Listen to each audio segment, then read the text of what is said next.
বাংলাদেশী মানুষরা সবাইকে নিয়ে যেন আমরা একসাথে মিলেমিশে জন্মদিন সহ সমস্ত উৎসবগুলো পালন করতে পারি। সবাই যেন আমরা বাংলাদেশি হিসেবে বসবাস করি, সেইটুকু সবাই খেয়াল রাখবেন। আর আমার বিএনপি সাম্প্রদায়িক সম্প্রীতিতে বিশ্বাস করে। বাংলাদেশে সংখ্যালঘু কথাটির সৃষ্টি করেছে এই ফেরাউন নমরুদ, এই স্বৈরাচার শেখ হাসিনা সরকার।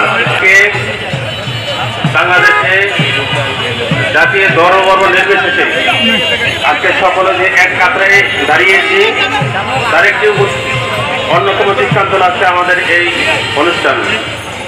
আমরা জানি বাংলাদেশ সাম্প্রদায়িক সম্পর্কে আমরা সকলে মিলেমিশে বাংলাদেশে গর্ব। এই উৎসব হোক আমাদের সবার উৎসব হোক, আমরা ঐক্যবদ্ধ থাকতে চাই। হিন্দু, বৌদ্ধ, মুসলিম, খ্রিস্টান আমরা সবাই ঐক্য থাকবো এদেশের স্বার্থে, এদেশের উন্নয়নের জন্য। 7টি জেলা বন্যায় নির্মজ্জিত, মানুষ অসহায়। আমরা যে যা পারি আমরা সবাই মিলে দল মত নির্বিশেষে সবার পাশে দাঁড়াবো। এই জন্মাষ্টমী উপলক্ষে এটাই হোক আজকে আমাদের অঙ্গীকার।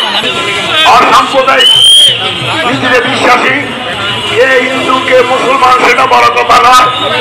আমাদের মুসলমান, হিন্দু, বৌদ্ধ, খ্রিস্টান আমরা কাঁধে কাঁধ মিলিয়ে আমরা বাংলাদেশে 55,598 বর্গমহলে বসবাস করি।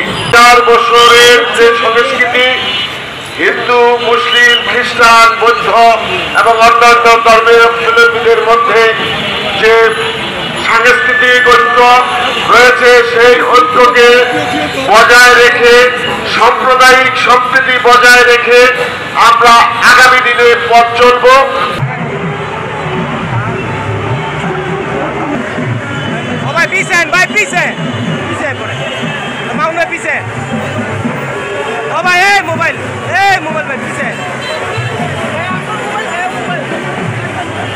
আমারও 20 কম আছে, হেরো 20 কম আছে।